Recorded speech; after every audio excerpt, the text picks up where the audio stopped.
لیکن ابھی ہم تمام کا تمام سوار دستہ نہیں گزاریں گے، پار جا کر مسلمانوں کو ایک ایک سوار کے مقابلے کے لیے للکاریں گے۔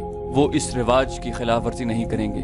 میرے ساتھ آؤ خالد، میں اپنے منتخب سوار آگے لاؤں گا، تم ابھی خندق کے پاس نہ جانا۔ اگر ہم دونوں مارے گئے تو اہل قریش کو سوائے ذلت کے اور کچھ نہ ملے گا۔ ابو سفیان کا دل محاصرہ اٹھا چکا ہے، وہ لڑنے کے جذبے کو سرد کر چکا ہے۔ وہ جگہ جہاں خندق گھوڑے کی لمبی چھلانگ سے پھلانگی جا سکتی تھی، ایسی اوٹ میں تھا جسے گشتی سنتری قریب آ کر ہی دیکھ سکتے تھے۔ اکرمہ نے 7 سوار منتخب کر لیے تھے، ان میں ایک قوی ہیکل بلکہ دیو قامت شخص عمرو بن عبدو بھی تھا، جس کی دھاک اس کی جسامت کی بدولت دور دور تک پھیلی ہوئی تھی۔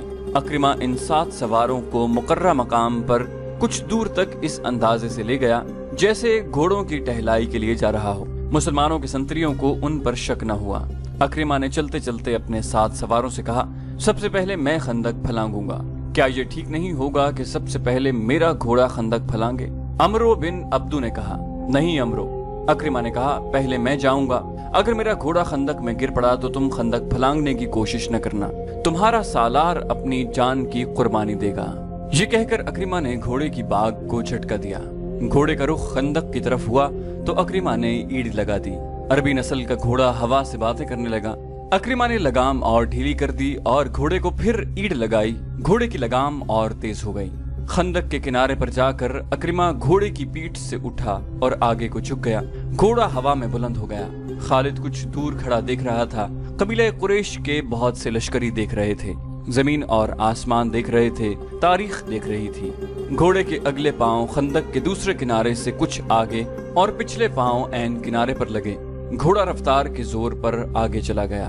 اس کی اگلی ٹانگیں دوہری ہو گئیں، اس کا منہ زمین سے لگا۔ اکرمہ گرتے گرتے بچا، گھوڑا بھی سنبھل گیا اور اکرمہ بھی۔ اسے اپنے پیچھے للکار سنائی دی، آگے نکل جاؤ اکرمہ۔ اکرمہ نے پیچھے دیکھا، عمرو بن عبدو کا گھوڑا ہوا میں اڑا آ رہا تھا۔ عمرو رکابوں پر کھڑا آگے کو جھکا ہوا تھا۔ کسی کو توقع نہ تھی کہ اتنے وزنی سوار کے نیچے گھوڑا خندق پھلانگ جائے گا، لیکن گھوڑا اسی جگہ جا پڑا جہاں اکرمہ کا گھوڑا گرا تھا۔ عمرو کے گھوڑے کی ٹانگیں ایسی دوہری ہوئیں کہ منہ کے بل گرا اور ایک پہلو پر لڑک گیا۔ عمرو گھوڑے کی پیٹھ سے لڑک کر قلابازیاں کھاتا گیا۔ ایک لمحے میں گھوڑا اٹھ کھڑا ہوا۔ ادھر عمرو اٹھا اور پلک جھپکتے میں گھوڑے پر سوار ہو گیا۔ اس کے پیچھے اکرمہ کے 2 سوار اکٹھے چلے آ رہے تھے۔ خندق کے کنارے پر آ کے دونوں سواروں نے اپنے گھوڑوں کی پیٹھیں خالی کر دی اور ان کے گردنوں پر جھک گئے۔ دونوں گھوڑے خندق پھیلانگ آئے۔ اہل قریش کے لشکر نے داد و تحسین کے نعرے لگائے۔ اس شور سے مسلمان پہرے دار دوڑے آئے۔ اتنے میں اکرمہ کے 2 اور گھوڑے اپنے سواروں کو اٹھائے خندق کے کنارے سے ہوا میں اٹھے۔ ان کے پیچھے 7 میں سے باقی سواروں نے بھی اپنے گھوڑوں کو ایڑ لگا دی۔ تمام گھوڑے خندق پھلانگ آئے۔ ٹھہر جاؤ، اکرمہ نے مسلمان سنتریوں کو بلند آواز میں کہا، کوئی اور گھوڑا خندق کے اس طرف نہیں آئے گا۔ محمد کو بلاؤ، تم میں سے جو سب سے زیادہ بہادر ہے اسے لاؤ، وہ میرے ایک آدمی کا مقابلہ کرے اور اسے گرا لے تو ہم سب کو قتل کر دینا۔ خدا کی قسم ہم تمہارا خون اس ریت پر چھڑک کر واپس چلے جائیں گے۔ مسلمانوں کی اجتماع گاہ میں کھلبلی مچ گئی۔ ایک شور تھا، قریش اور غطفان نے خندق عبور کر لی ہے۔ مسلمانوں، تمہارے امتحان کا وقت آ گیا ہے، ہوشیار خبردار، دشمن آ گیا ہے۔ رسول اللہ صلی اللہ علیہ وسلم نے مسلمانوں کو بے قابو نہ ہونے دیا۔ آپ صلی اللہ علیہ وآلہ وسلم نے دیکھ لیا تھا کہ اہل قریش خندق کے پار کھڑے کہہ کہے لگا رہے تھے۔ وہ مسلمانوں کا مذاق بھی اڑا رہے تھے، پھپتیاں بھی کس رہے تھے۔ رسول کریم صلی اللہ علیہ وسلم اس جگہ پہنچے جہاں اکرمہ اور اس کے سوار کھڑے للکار رہے تھے۔ رسول کریم صلی اللہ علیہ وآلہ وسلم کے ساتھ حضرت علی رضی اللہ عنہ بھی تھے۔ آپ نے صورتحال کا جائزہ لیا تو سمجھ گئے کہ اکرمہ انفرادی مقابلے کے لیے آیا ہے۔ آپ صلی اللہ علیہ وسلم اور حضرت علی کو دیکھ کر عمرو بن عبدو نے اپنا گھوڑا آگے بڑھایا۔ اس نے للکارا، قسم ہے حبل اور عزا کی، تم میں مجھے کوئی ایک بھی نظر نہیں آ رہا جو میرے مقابلے میں اتر سکے۔ مورخ عینی شاہدوں کے حوالے سے لکھتے ہیں کہ مسلمانوں کی خاموشی گواہی دے رہی تھی کہ ان پر عمرو کا خوف طاری ہو گیا ہے۔ وجہ یہ تھی کہ عمرو کی جسامت اور طاقت کے ایسے ایسے قصے مشہور تھے جیسے وہ مافوق الفطرت طاقت کا مالک ہو۔